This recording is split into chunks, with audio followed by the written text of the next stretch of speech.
السلام علیکم ورحمۃ اللہ وبرکاتہ۔ ایسا بھی ہوتا ہے۔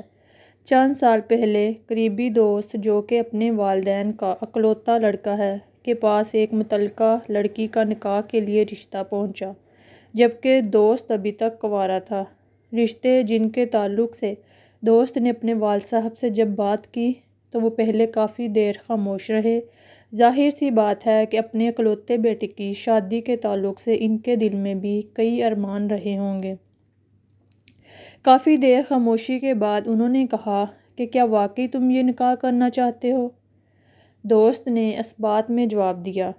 تب دوست کے والد نے اجازت دینے سے قبل اپنے بیٹے سے 3 باتیں کہیں، جنہیں آپ 3 سوال یا شادی کے لیے دوست کے والد کی 3 شرائط بھی سمجھ سکتے ہیں، جو واقعی سبق آموز ہیں۔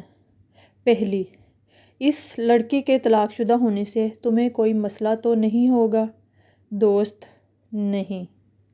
دوسری، کیا یہ بات تمہارے ذہن میں ہے کہ ایک مطلقہ سے شادی کر کے تم اس پر قطعی کوئی احسان نہیں کر رہے جو بعد میں اسے جتاؤ گے؟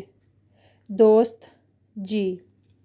تیسری، اور کیا مجھ سے اس بات کا وعدہ کرتے ہو کہ شادی کے بعد کبھی بھی تم اس لڑکی کے ماضی کو بیدنے ٹٹولنے کی کوشش نہیں کرو گے؟ دوست: جی۔ یہاں مطلقہ یا بیوہ سے نکاح کرنا معاشرے کے توازن کو برقرار رکھنے کے لیے ضروری ہے، وہیں ایسے نکاح کے معاملوں میں ویسی سمجھداری کا مظاہرہ بھی ضروری ہے جو دوست کے والد نے بتائی، تاکہ یہ باتیں بعد میں مسائل کا باعث نہ بنیں۔ اگر آپ کو یہ ویڈیو اچھی لگی ہے تو اس کو لائک کریں، شیئر کریں اور چینل کو سبسکرائب کریں۔ شکریہ۔